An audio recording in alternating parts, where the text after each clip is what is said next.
7 dôvodov, prečo sa cítite osamelí, aj keď nie ste sami. Prečo sa niekedy tá najhlučnejšia miestnosť javí ako najosamelejšie miesto na zemi? Sedíte hneď vedľa ľudí, ktorí vás milujú, no napriek tomu vás neviditeľná stena drží 1000 mil ďaleko. Možno sa usmievate, prikyvujete, podávate kávu, no vo vnútri máte zvláštny pocit, že vás nikto nepočuje a nikto nevidí. Po 60-ke tento pocit prichádza často vtedy, keď sa naše vnútro mení, ale svet okolo nás od nás očakáva, že zostaneme rovnakí. Dnes sa spoločne pozrieme na 7 dôvodov, prečo táto stena vzniká a ako ju môžeme búrať. Prvým dôvodom je to, že sme prerástli svoje úlohy. Celé roky sme boli ten, kto sa stará, kto rieši problémy, kto je pilierom v dome. Rodina vás v tejto úlohe stále vidí, ale vy ste sa zmenili. Máte nové otázky o zmysle života, o pokoji, o sebe. Keď sa snažíte ukázať svoju novú tvár, narazíte na nepochopenie, pretože oni chcú toho starého, predvídateľného človeka. Osamelosť vzniká tam, kde nie je priestor pre vaše nové ja. Druhým dôvodom je stratégia nezaťažovať. Často mlčíme, pretože nechceme byť na ťarchu. Nechceme kaziť náladu svojimi pochybnosťami alebo únavou. A tak si nasadzujeme masku spokojnosti, ale každým mám sa dobre, ktoré nie je pravdivé. Pridávate ďalšiu tehlu do tejto neviditeľnej steny. Skutočná blízkosť vyžaduje odvahu byť zraniteľným.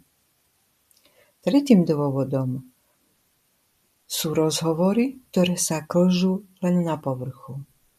Môžete stráviť hodiny debatami o politike, cenách v obchodoch alebo o tom, čo robia susedia. Ale ak sa večer vrátite domov a cítite sa prázdny, je to preto, že vaša duša nedostala žiadnu potravu. Osamelosť uprostred ľudí často pramení z nedostatku hĺbky. Chýba nám odvaha položiť si hlboké otázky. Čoho sa skutočne bojíš? Čo ťa naposledy ozaj rozosmialo? Bez týchto otázok sme len postavy v hre, nie ľudské bytosti v spojení. Štvrtý dôvod, digitálna prítomnosť, emociálna absencia. Dnešný svet nás naučil byť v jednej miestnosti, ale v 10 rôznych svetoch. Sedíte pri stole, ale vaše deti či vnúčata hľadia do monitorov či mobilov, fyzicky sú tam, ale ich pozornosť je inde. Táto forma osamelosti boli najviac, pretože vidíte ich tváre, ale necítite ich prítomnosť.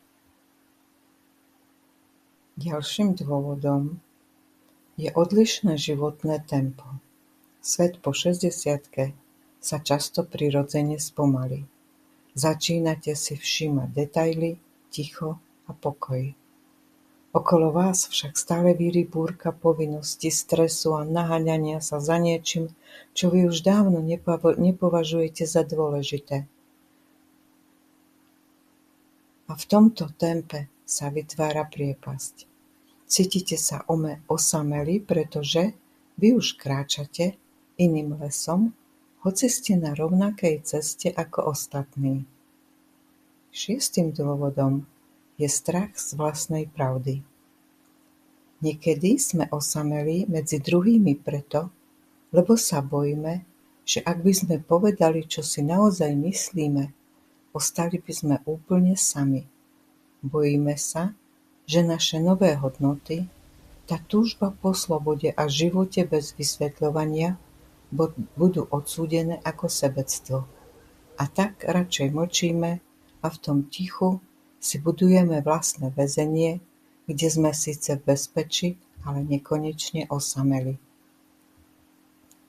A 7. dôvodom je stratené spojenie s vlastným vnútrom. Ten najhlbší dôvod však býva často v nás.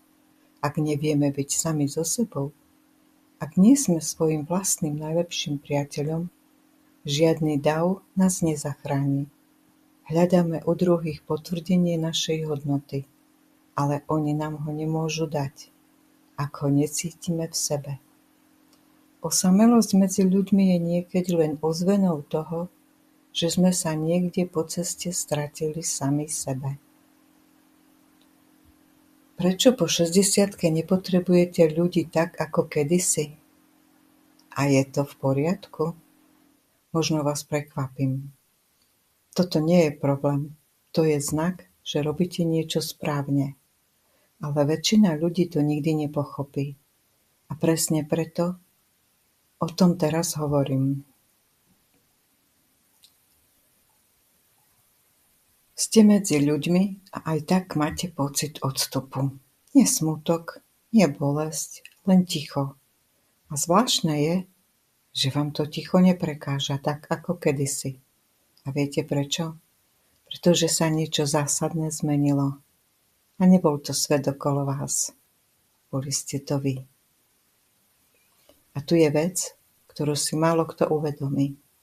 To, čo nazývate osamelosť, je často len koniec jednej verzie vás a začiatok úplne novej a inej. Celý život ste niekým boli.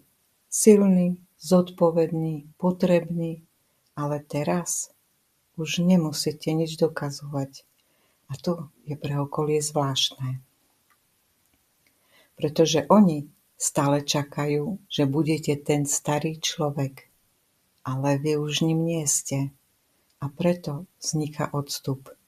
Nie preto, že by sa stratili, ale preto, že ste prestali hrať hry. A toto je len začiatok. Kedysi ste potrebovali hluk, televíziu, rozhovory, čokoľvek, ale dnes vydržíte v tichu. Dokonca ho vyhľadávate. A to mení všetko. Pretože väčšina ľudí pred tichom uteká, ale vy už nie. A práve preto sa od nich začínate líšiť. Ale počkajte, toto je dôležité. Stále sa rozprávate, ale už vás to neťahá.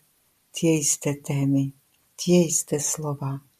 A vy cítite, že toto nie je ono. Nie preto, že by ľudia boli zlí, ale preto, že vy hľadáte niečo hlbšie. A keď to nepríde, radšej odídete. V tichosti a bez vysvetlenia. A teraz príde moment, ktorý si veľa ľudí nechce priznať. Pozrite sa okolo seba, každý je zanepráznený. V rukách telefóny, kopec povinností, vlastné svety.